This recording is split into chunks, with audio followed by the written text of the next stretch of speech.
आप सभी का स्वागत है एक बार फिर से SCERT के MCQ सीरीज में।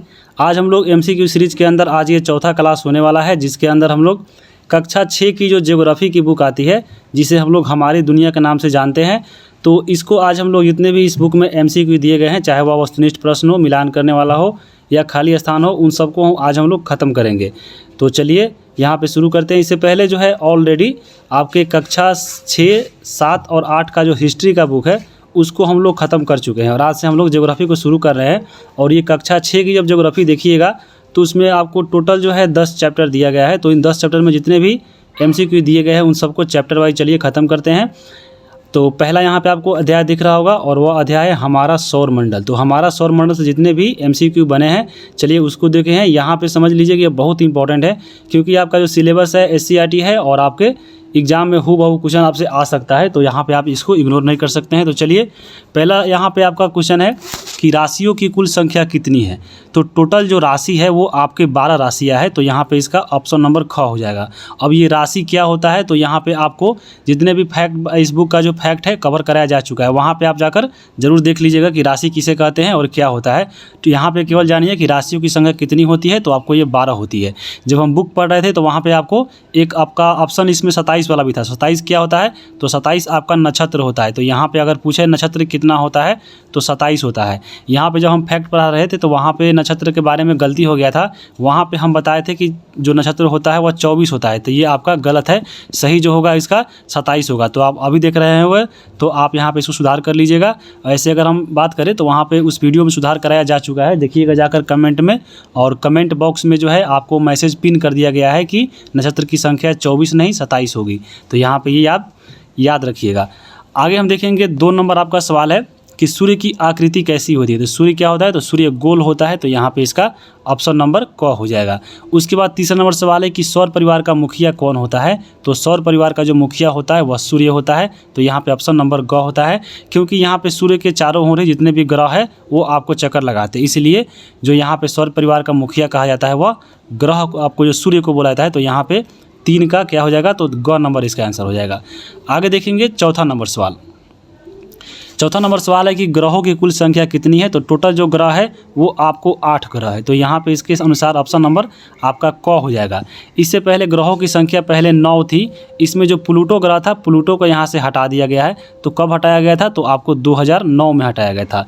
तब से जो है ग्रहों की संख्या घटकर 8 हो गई है, तो यहाँ पे ऑप्शन नंबर क हो जाएगा। उसके बाद यहाँ पे देखिए 5वां नंबर सवाल कि सप्तर्षि यानी सप्तर्षि है, उसको सप्तऋषि कहा जाता है। तो सप्तर्षि कितने तारों का समूह है। तो यहाँ पे इसी में छुपा हुआ है सप्त मतलब यानी 7, तो यहाँ पे इसका जो आंसर हो जाएगा वो घ हो जाएगा।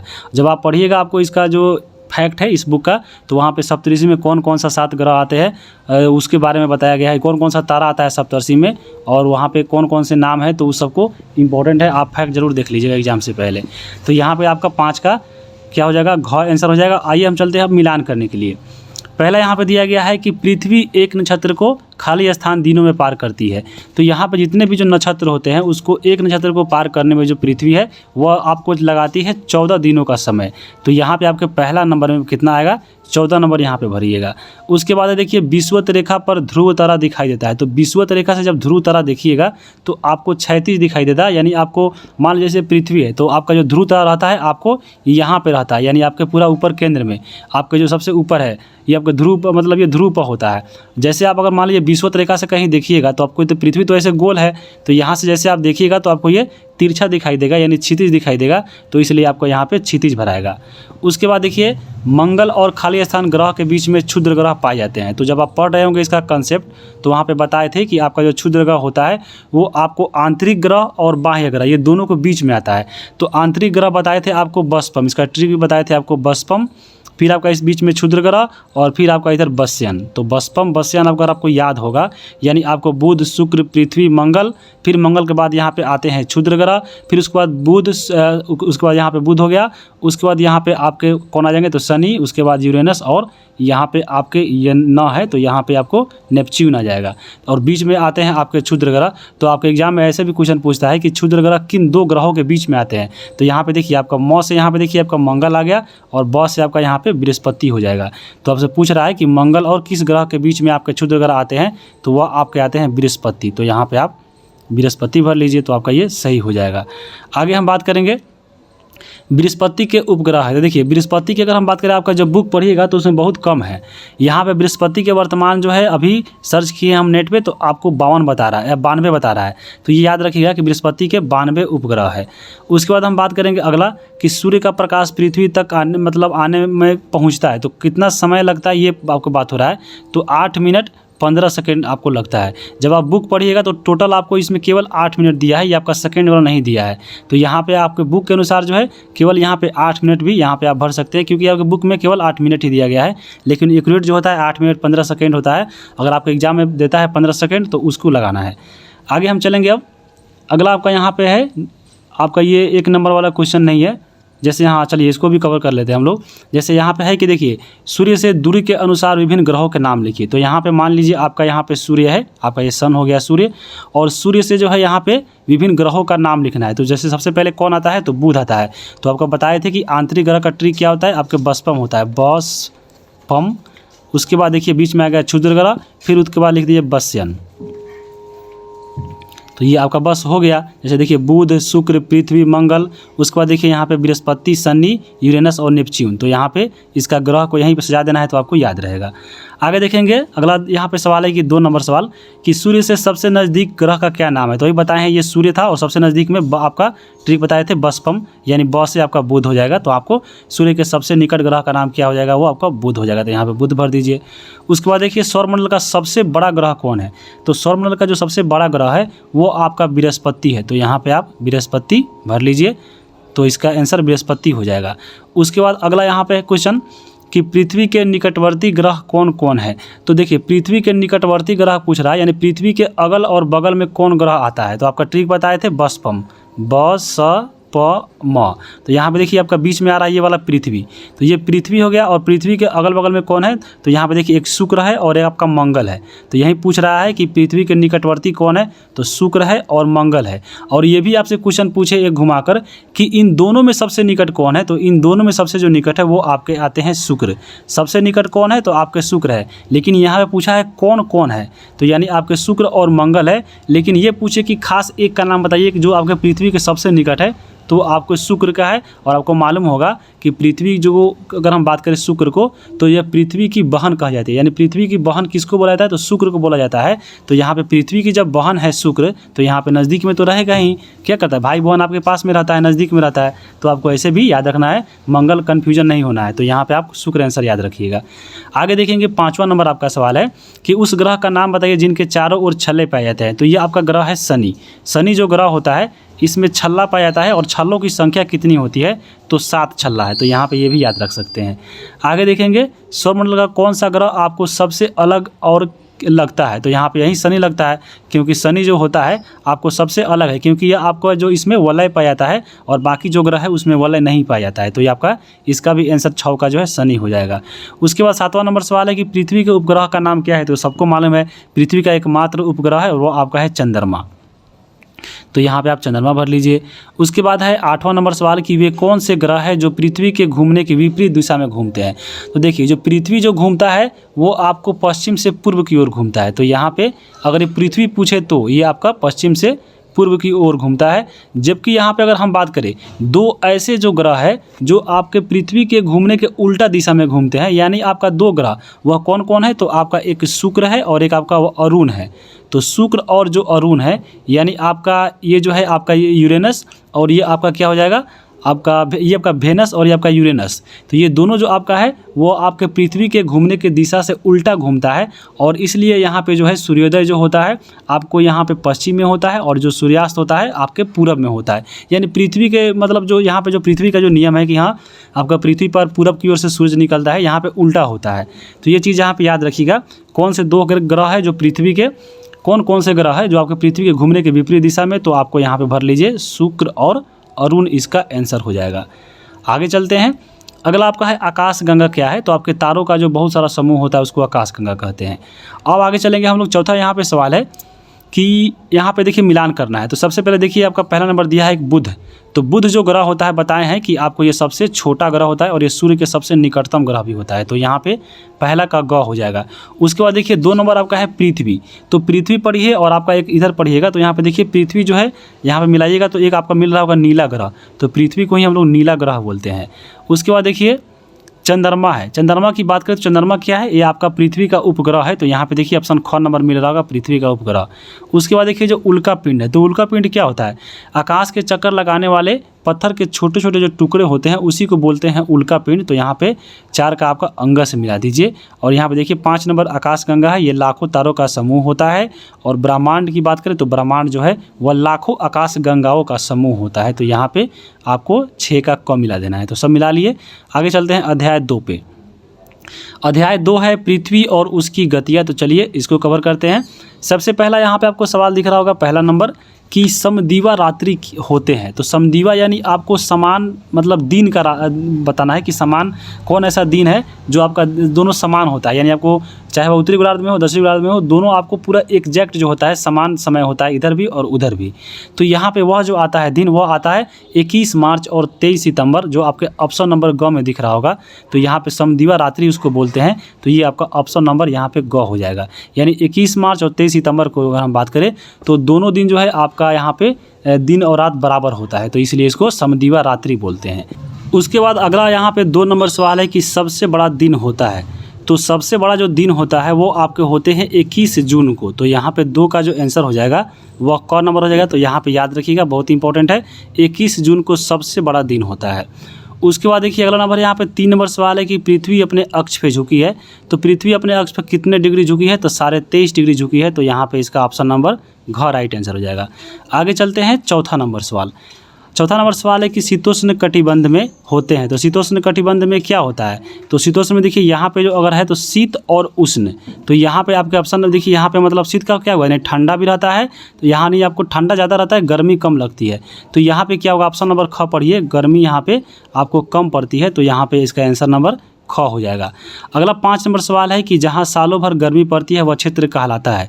तो सालों भर गर्मी कहाँ पड़ती है, वो आपको विषुवत रेखा पड़ती है, क्योंकि सूर्य की किरणें जो होती है आपको विषुवत रेखा पर लंबवत पड़ती है, इसलिए यहाँ पे सालों भर गर्मी पड़ती है। तो यहाँ पे आपको 5 का क्या हो जाएगा, घ आंसर हो जाएगा।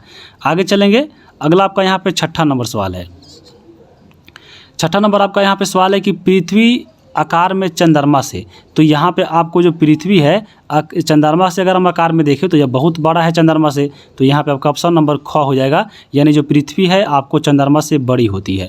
उसके बाद यहाँ पे आपके 7वां नंबर सवाल है कि चांद पर पहुँचने वाला पहला व्यक्ति कौन है। तो यहाँ पे चांद पे जो सबसे पहले पहुँचा था वह पहुँचा था आपको नील आर्मस्ट्रांग।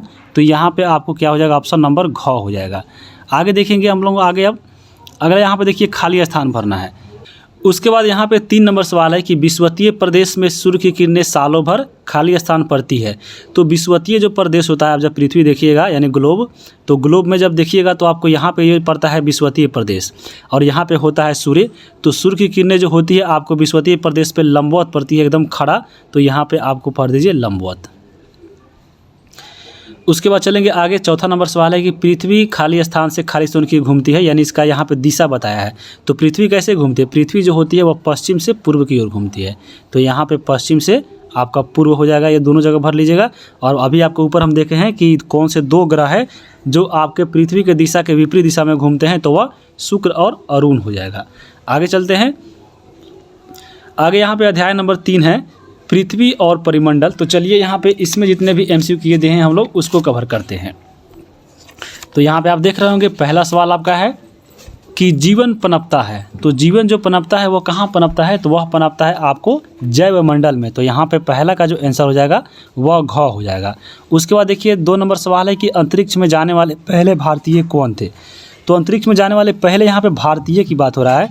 तो भारत के जो व्यक्ति थे वो आपके राकेश शर्मा जी थे, जो 1984 में गए थे। तो यहाँ पे आपका ऑप्शन नंबर ख हो जाएगा। अगर ऐसे पूछे सीधा कि अंतरिक्ष में जाने वाले विश्व में पहले व्यक्ति कौन थे, तो वह थे यूरी गागरिन। जो यूरी गागरिन थे वो आपके 1934 में गए थे। तो ये भी पॉइंट आपको याद रख सकते हैं। इसके अलावा आपको अंतरिक्ष में जाने वाले व्यक्ति पूछे तो आपके कल्पना चावला भी है और यहाँ पे आपके सुनीता विलियम्स भी है। तो ये भी आपको थोड़ा याद रख सकते हैं। आगे हम चलेंगे। अब अगला आपका है जल डमरू मध्य जोड़ता है। तो यहाँ पे देखिए जल डमरू मध्य है तो आपको जल वाला ही जोड़ेगा, यानी आपको दो बड़े जल संधि मैंने जो जल वाला भाग है उसको जोड़ता है। तो यहाँ पे 3 का ख हो जाएगा। याद रखिएगा जो जल संधि आपका पूछे कि हाँ जो मतलब जैसे यहाँ पे देख रहा है कि जल डमरू मध्य तो जल को जोड़ेगा। पूछता अगर आपका स्थल मतलब स्थल वाला तो आपको स्थल को जोड़ता। तो ये चीज़ें आपको याद रखिएगा। उसके बाद देखिए यहाँ पे चौथा नंबर सवाल है कि समताप मंडल होता है। तो समताप जो मंडल होता है वह कहाँ पे होता है? तो समताप मंडल आपको पढ़े होंगे वायुमंडल में होता है, क्योंकि आपको जब पढ़िएगा ओजोन मिलता है समताप मंडल में, और ये आपको जब पृथ्वी की वायु की जो परत को हम लोग बांटते हैं वायुमंडल के तो उसी में आता है। तो ये आपका 4 का ग हो जाएगा। आगे देखेंगे, चलिए आगे भरना है यहाँ पे आपको खाली स्थान। तो खाली स्थान में देखिए पहला आपका यहाँ पे सवाल है कि स्थल का एक संकरा भाग जो दो बड़े स्थल भागों को जोड़ता है। देखिए स्थल भाग को जोड़ रहा है तो यहाँ पे स्थल संधि, यही आपको पूछता है कि आपको जल स्थल को जोड़ रहा है तो आपका हो जाता है जल संधि, लेकिन यहाँ पे दे रहा है स्थल भाग को जोड़ना है तो यहाँ पे स्थल संधि जोड़ेगा। तो यहाँ पे आपका स्थल संधि आंसर होगा। आगे चलेंगे, आगे आपका यहाँ पे 2 नंबर है कि पानी का संकरा भाग जो 2 बड़े जल राशियों को जोड़ रहा है। तो यहाँ पे देखिए 2 बड़े जल राशि को जोड़ रहा है तो यहाँ पे आपका जल संधि भर दीजिए। तो यहाँ पे आपका जल संधि हो जाएगा। आगे देखेंगे 3 नंबर आपका है कि चंद्रमा पर हवा और पानी नहीं होने से वहाँ पे क्या संभव नहीं है। तो वहाँ पे चंद्रमा पे अगर हम बात करें तो वहाँ पे न हवा है न पानी है, इसलिए वहाँ पे जो है जीवन संभव नहीं है। तो यहाँ पे आप जीवन भर दीजिए। चलते हैं आगे आपका अगला अध्याय है 4 नंबर अध्याय की पृथ्वी के प्रमुख स्थल रूप। तो चलिए हम लोग इसको देखते हैं। पहला नंबर यहाँ पे आपका सवाल है कि बिहार में सोन नदी किस तरह के क्षेत्र में होकर बहती है। तो बिहार में जो सोन नदी आती है वह मैदानी क्षेत्र में से होकर बहती है। तो यहाँ पे आपका ऑप्शन नंबर क्या हो जाएगा? ग हो जाएगा। उसके बाद है वाल्मीकि नगर बिहार के किस क्षेत्र में स्थित है। तो यहाँ पे देखिए बिहार के मतलब ये बिहार की स्थिति के रूप में देखा है। तो बिहार का जो मैप आप ऐसे बनाते हैं तो अगर आप देखे होइएगा यहाँ पे तो यहाँ पे ये आपका आता है इधर वेस्ट चंपारण, और वेस्ट चंपारण में ही आता है वाल्मीकि नगर। तो यहाँ पे खुद से आप लगा लीजिए। जैसे यहाँ पे देखिए आपका ये हो गया आपका नॉर्थ, और ये आपका हो गया इधर ईस्ट, और ये आपका इधर वेस्ट, यानी आपको नॉर्थ ईस्ट में पड़ता है कौन सा? तो ये आपका देखिए। तो ऑप्शन जब देखिएगा तो यहाँ पे आपको नॉर्थ ईस्ट नहीं दिया गया है, ये आपका केवल जो है पश्चिमी क्षेत्र दिया है। तो आपका यहाँ पे क हो जाएगा, पूर्वी क्षेत्र यहाँ पे नहीं होगा। आपका जो इसका आंसर होगा वह क नंबर होगा। उसके बाद धान की फसल के लिए उपयुक्त मिट्टी है। तो धान उगाने के लिए सबसे जो आपके आती है उपयुक्त मिट्टी वो होती है चिकनी मिट्टी। तो यहाँ पे आपका ऑप्शन नंबर ख हो जाएगा, क्योंकि चिकनी मिट्टी जो होती है इसमें जल धारण की क्षमता ज़्यादा होती है, तो इसलिए आपको धान की खेती के लिए उपयुक्त मानी जाती है। तो यहाँ पे 2 का क्या हो जाएगा? ख हो जाएगा। उसके बाद देखिए 4 नंबर यहाँ पे सवाल है कि पठार के ऊपरी सतह होते हैं। तो पठार के जो ऊपरी सतह होते हैं आपको ऐसे, उसका जो यहाँ पे ऊपरी भाग होता है वह समतल होता है, यानी आपको सपाट होता है, वो आपको पूरा नुकीला नहीं होता है। तो पठार का याद रखिएगा जो ऊपरी सतह होता है वो आपका सपाट होता है। तो यहाँ पे ऑप्शन नंबर ख हो जाएगा। आगे चलेंगे, अगला यहाँ पे है कि पर्वतों के कितने प्रकार होते हैं। तो पलित के जो पर्वत के होते हैं वो आपको 3 प्रकार होते हैं। तो यहाँ पे ऑप्शन नंबर ग हो जाएगा। अब यहाँ पे कौन कौन होते हैं? तो ज्वालामुखी पर्वत हो गए, वलित पर्वत हो गए, ये सब आपको बताया गया है कंसेप्ट में। तो वहाँ पे आप जाकर एक बार जरूर देख लीजिएगा। आगे हम बात करेंगे अब 2 नंबर, यहाँ पे आप जो है खाली स्थान को भरना है। और इसमें पहला आपका सवाल है कि बिहार का अधिकतर भाग खाली स्थान नदी के दोनों ओर मैदानी भाग के रूप में फैला है। तो बिहार में जो गंगा नदी है, इसी गंगा नदी के देखिएगा आपको दोनों ओर, यानी आपको उत्तरी बिहार और दक्षिणी बिहार जो है आपका मैदानी भाग जो ऐसे ऐसे आपका फैला हुआ है। तो यहाँ पे आपको गंगा नदी हो जाएगा। उसके बाद 2 नंबर सवाल है कि खाली स्थान को संसार का छत बोलते हैं। तो आपको मालूम होगा पामीर का जो पठार है, यहाँ पे आप लिख लीजिए पामीर का पठार। तो पामीर के पठार को संसार का छत बोलते हैं। उसके बाद देखिए 3 नंबर सवाल है कि पहाड़ों की लंबी श्रृंखला को खाली स्थान बोलते हैं। तो पहाड़ों की जो लंबी जो श्रृंखला होती है उसको पर्वत श्रेणी बोलते हैं। तो यहाँ पे आप पर्वत श्रेणी भर लीजिए।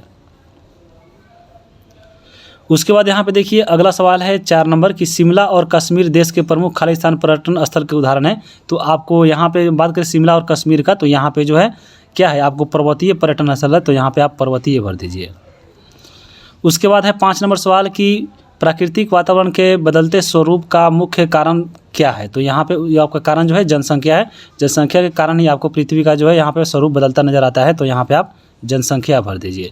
आगे चलेंगे, यहाँ पे देखिए आगे मिलान करना है। सबसे पहले यहाँ पे देखिए फर्स्ट मिलान है भ्रंशोत पर्वत। तो भ्रंशोत पर्वत के जो उदाहरण बताए थे आपको कि ये आपका आता है सतपुरा की पहाड़ी। तो आपको ऑप्शन नंबर यहाँ पे ख हो जाएगा। तो यहाँ पे आपको याद रखिएगा। इसी को बोला जाता है ब्लॉक माउंटेन यानी ब्रह्मोत्तर पर्वत को। तो यहाँ पे सतपुरा जो है इसका उदाहरण है। उसके बाद देखिए अगला है वलित पर्वत। वलित पर्वत की बात करें तो इसी को हम लोग बोलते हैं मोरधार पर्वत, और इसका जो उदाहरण है वो आपको है हिमालय। तो यह बहुत इंपॉर्टेंट है। उसके बाद देखिए अगला है 3 नंबर प्राचीन पठार।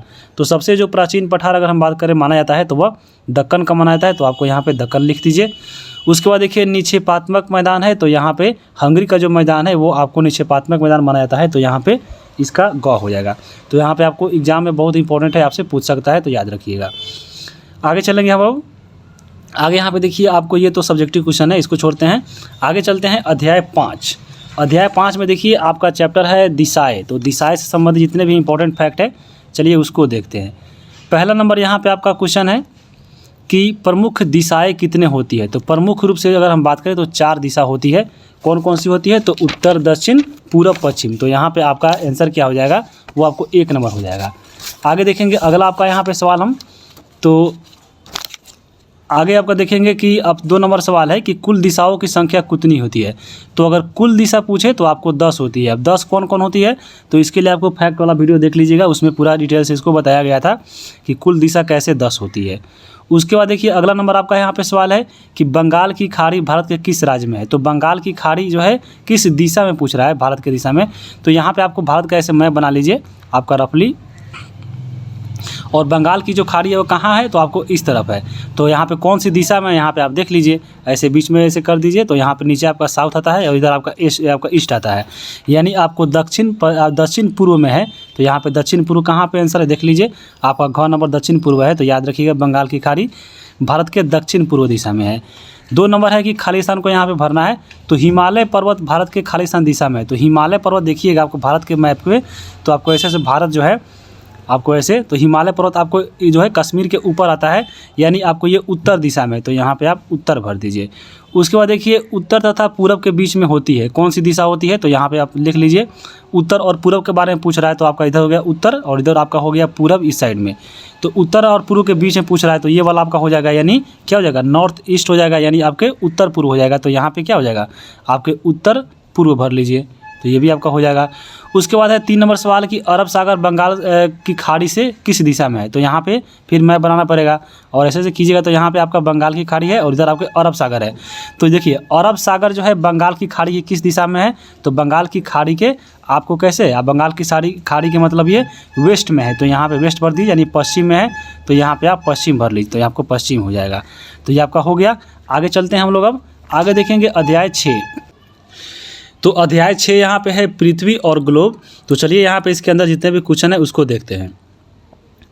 पहला नंबर आपका यहाँ पे सवाल है कि एक देशांतर से दूसरे देशांतर की दूरी तय करने के लिए सूर्य को कितना समय लगता है। तो एक देशांतर से दूसरे देशांतर जाने के लिए सूर्य को 4 मिनट लगता है। तो यहाँ पे ऑप्शन नंबर 1 देख लीजिए, 4 मिनट दिया है। तो आपका ये 4 मिनट हो जाएगा।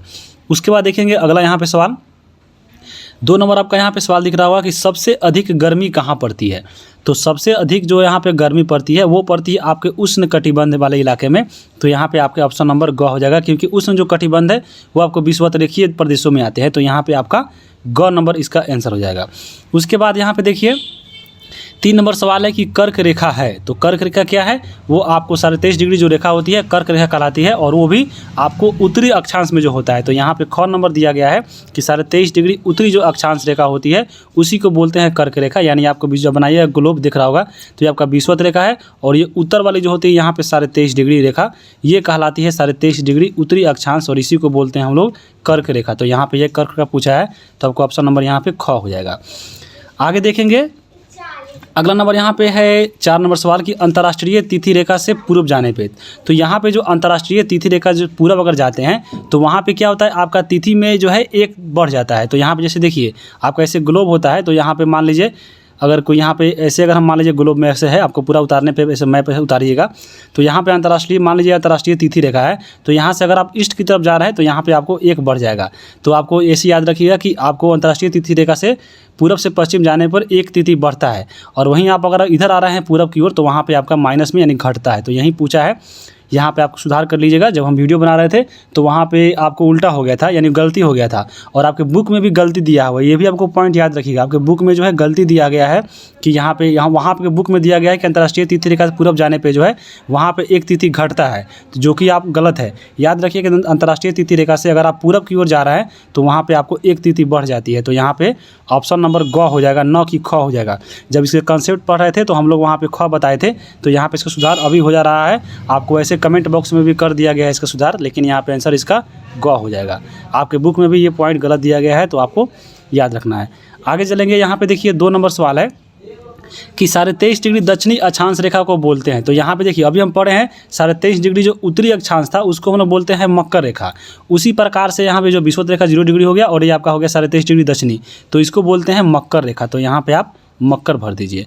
उसके बाद अगर देखें हम अगला है 180 डिग्री देशांतर रेखा खाली स्थान कहलाती है। तो 180 डिग्री जो रेखा होती है उसको बोला जाता है अंतर्राष्ट्रीय तिथि रेखा। तो यहाँ पे अंतर्राष्ट्रीय तिथि रेखा भर दीजिए।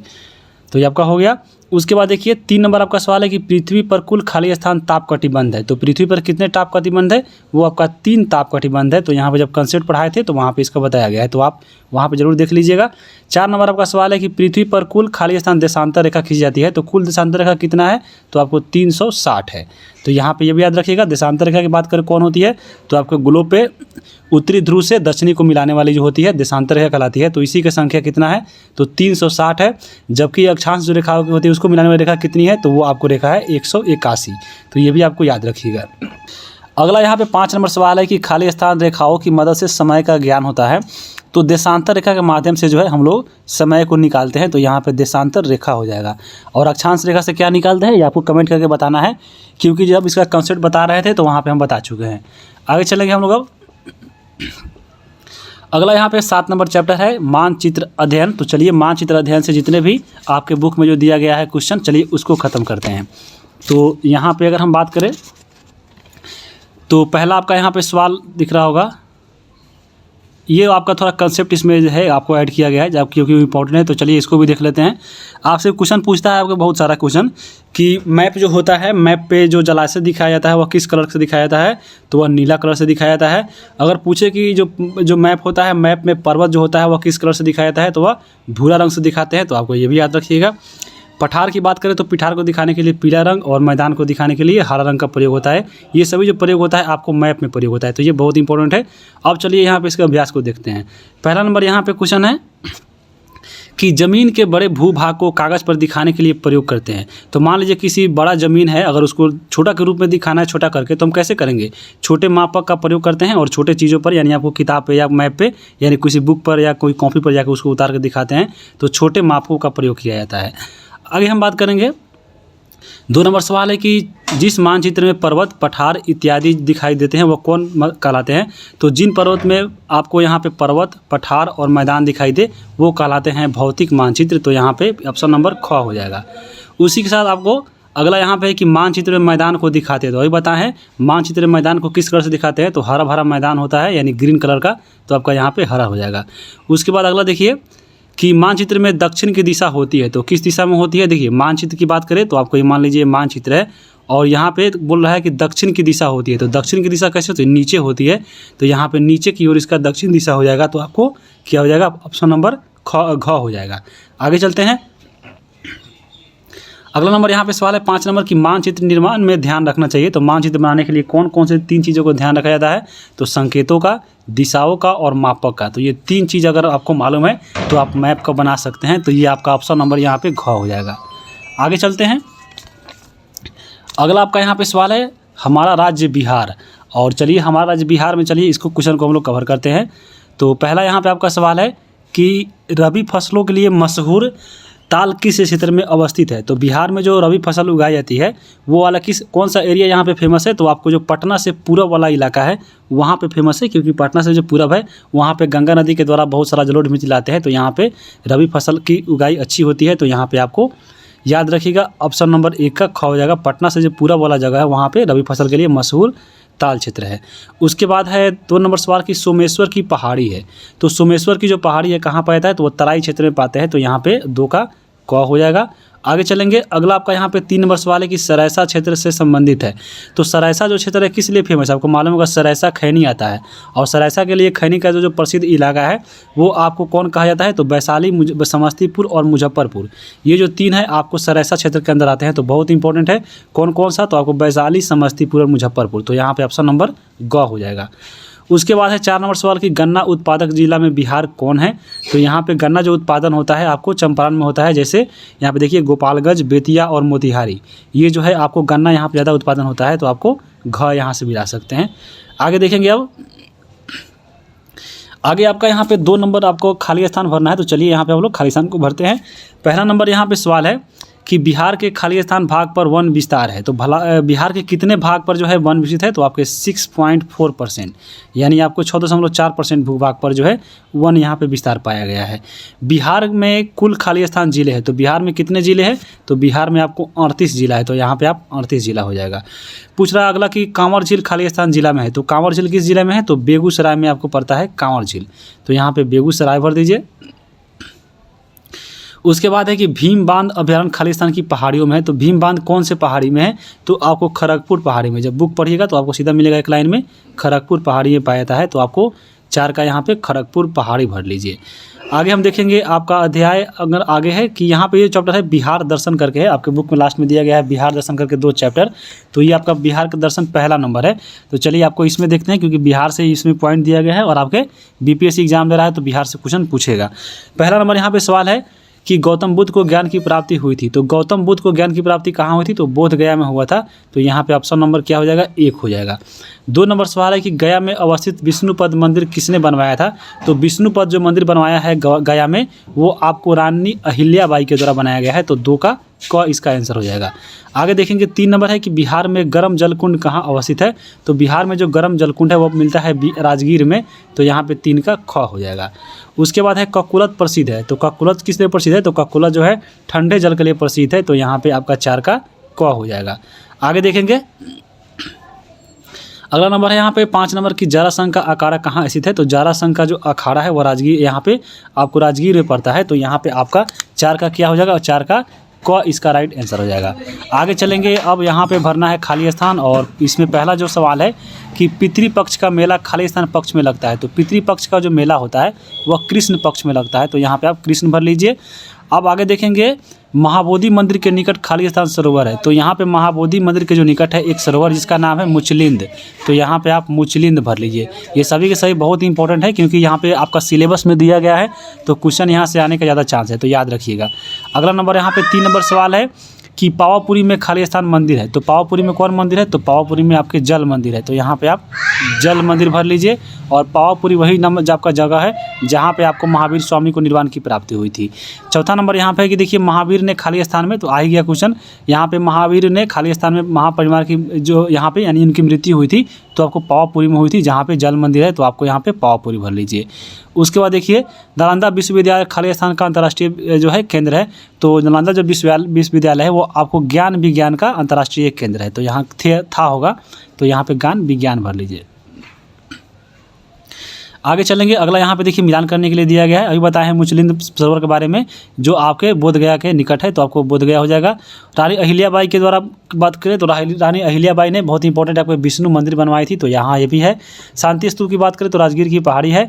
और ककुला जलप्रपात जो है आपको कहाँ पड़ता है? तो ये नवादा जिला में पड़ता है, जो ठंडे जल के लिए प्रसिद्ध है। तो यहाँ पे ककुलत हो गया। आगे हम चलेंगे, आपका इसमें दिया गया है बिहार दर्शन 2। तो इसमें कौन कौन से आपका जो है क्वेश्चन दिया है, चलिए इसको देखते हैं। पहला नंबर आपका यहाँ पे सवाल है कि गुरु गोविंद सिंह का जन्मी स्थान है। तो गुरु गोविंद सिंह का जन्म कहाँ हुआ था? तो आपको यहाँ पे पटना सिटी में हुआ था। आपको तो यहाँ पे घ हो जाएगा। उसके बाद है 2 नंबर की गोलघर कहाँ अवस्थित है? तो गोलघर आपको पटना में है। तो यहाँ पे आपका ग हो जाएगा। आगे चलेंगे दीदारगंज। देखिए दीदारगंज की बात करें तो दीदारगंज से मिली है यक्षिणी की मूर्ति, जो आपके गांधी मैदान के पास पटना संग्रहालय में रखा हुआ है। और ये आपको पटना में ही पड़ता है। तो यहाँ पे ग हो जाएगा। अगला यहाँ पे देखिए 1 नंबर है कि गोलघर का निर्माण खाली स्थान ने करवाया था। तो गोलघर का जो निर्माण है वो आपको ग्लॉस्टीन ने करवाया था। जब पढ़िएगा बुक आप तो यहाँ पे दिया है इसका नाम। तो ग्लॉस्टीन ने करवाया था। और कब करवाया था? तो 1786 में करवाया था। तो ये भी आप पॉइंट याद रख सकते हैं। उसके बाद है 2 नंबर की शेरशाह का मकबरा खाली स्थान में है। तो शेरशाह का मकबरा कहाँ है? आपको रोहतास में पड़ता है सासाराम। तो सासाराम में स्थित है आपको रोहतास, आपका ये शेरशाह का मकबरा, तो यहाँ पे सासाराम भर दीजिए। अगला यहाँ पे 3 नंबर है कि पटना स्थित संग्रहालय में खाली स्थान वर्ष पुरानी एक विशाल पेड़ रखी गई है। तो 5000 वर्ष यहाँ पे एक पुरानी पेड़ रखी गई है, जो आपको ये जो पेड़ है आपको एक समझ लीजिए कि आपको एक पत्थर का रूप ले चुका है। तो ये आपको रखा गया है पटना संग्रहालय में, याद रखिएगा, जो आपको 5000 साल पुराना है। आगे हम देखेंगे, चौथा सवाल है कि यक्षिणी की मूर्ति खालिस्तान में मिली है। तो यक्षिणी की जो मूर्ति है वह कहाँ से मिली है? तो दीदारगंज से मिली है। तो आपको ये दीदारगंज अभी बताया है पटना में पड़ता है, और ये जो अभी वर्तमान में यक्षिणी की मूर्ति है वो पटना संग्रहालय में रखा गया है। 5 नंबर आपका यहाँ पे सवाल है कि श्री तख्त हरिमंदिर स्थित है। तो ये आपका जो तख्त हरि मंदिर है वो आपको पटना सिटी में है, जहाँ पे आपको गुरु गोविंद सिंह का यहाँ पे जन्म हुआ था। तो यहाँ पे पटना सिटी भर दीजिए। उसके बाद है अगला कि शेरशाह का मकबरा कितना अष्टकोणीय, यानी जो कितना कोणीय है। तो शेरशाह का मकबरा जब घूमिएगा चारों तरफ से तो आपको मिलेगा अष्टकोना मिलेगा। तो यहाँ पे याद रखिएगा ये अष्टकोणीय है। तो यहाँ पे आप अष्ट भर दीजिए, यानी 8 कोनों वाला यहाँ पे बनाया गया है। उसके बाद है यहाँ पे अगला सवाल कि ग्रैंड कोड रेलवे को जोड़ती है। तो ग्रैंड कोड जो रेलवे है वो आपको दिल्ली से हावड़ा को जोड़ती है। तो यहाँ पे दिल्ली से हावड़ा भर दीजिए। अगला यहाँ पे सवाल है कि गोलघर का निर्माण किसने करवाया? तो अभी बताए थे कि गोलघर का जो निर्माण है ग्लॉस्टीन ने करवाया था। तो यहाँ पे ग्लॉस्टीन भर दीजिए। कब बनवाया था? तो 1786 में बनवाया था। क्यों बनवाया था? तो जब अकाल पड़ा था तो यहाँ पे अनाज के भंडार के लिए बनाया गया था। अब यहाँ पे देखिए मिलान करना है। पहला है कि गुरु गोविंद सिंह, तो गुरु गोविंद सिंह का संबंध बताए हैं कि आपको पटना साहिब में इनका जन्म स्थान है। तो यहाँ से मिला दीजिए। पटना संग्रहालय की बात करें तो पटना संग्रहालय में आपको राजेंद्र कक्ष है। तो यहाँ पे ये मिलेगा जब बुक पढ़िएगा। गोलघर की बात करें, देखिए गोलघर जो है अंजार का यहाँ पे अनाज का भंडार था, और यहाँ पे रोहतास में ये सासाराम में पड़ता है। तो यहाँ से मिला दीजिए। तो यहाँ पे अब हो चुका है। अब देखिए यहाँ पे सही गलत का निशान लगाना है। तो चलिए इसको देखते हैं। पहला नंबर यहाँ पे सवाल है कि शेरशाह को हराकर हुमायूं ने भारत की गद्दी पे कब्जा किया था। तो ये आपका अगर हम बात करें तो ये गलत है। तो यहाँ पे इसका गलत लगा दीजिए। उसके बाद देखिए पटना से गया को जोड़ने वाली रेलवे लाइन जो है आपका क्या वो लाइन आपको ग्रैंड कोड है? तो बिल्कुल गलत है। अभी बताए हैं आपको दिल्ली से हावड़ा को जोड़ती है ग्रैंड कोड लाइन। गौ नंबर सवाल है कि पटना का गोलघर कैप्टन जॉन ग्लॉस्टीन ने बनाया था। तो बिल्कुल सही है, 1786 में बनवाया था। पत्थर की मूर्ति यक्षिणी दीदारगंज से मिली थी। तो ये भी सही है। और गुरु गोविंद सिंह का जन्म स्थल श्री तख्त हरिमंदिर साहब है। तो ये भी आपका सही है। तो यहाँ पे ये हो गया। अब देखिए यहाँ टोटल 10 चैप्टर था, तो हम लोग यहाँ पे समाप्त कर चुके हैं। अगला जो क्लास आपको मिलेगा वो आपको ज्योग्राफी का जो आपका जो 7th क्लास का है। तो 6 खत्म हो गया, तो 7वां क्लास का जो है हम पूरा कवर करेंगे। और बाकी जितने भी सब्जेक्ट है, देखिए अभी भी आपका मतलब 3 बुक बाकी रह गया था, तो उसको जो है कवर नहीं किया जा रहा है क्योंकि समय कम है और एग्ज़ाम मेरा भी है। तो उसको छोड़ना ही उचित लग रहा है, क्योंकि समय अगर मेरा एग्ज़ाम नहीं रहता तो पूरा कवर हो जाता, या अगर एग्ज़ाम का डेट बढ़ेगा तो हो सकता है। तो वीडियो कैसा लगा कमेंट करके बताइए। चैनल पर नए हैं तो सब्सक्राइब कर लीजिए आगे आने वाले वीडियो के लिए। वीडियो देखने के लिए आप सभी को बहुत बहुत धन्यवाद।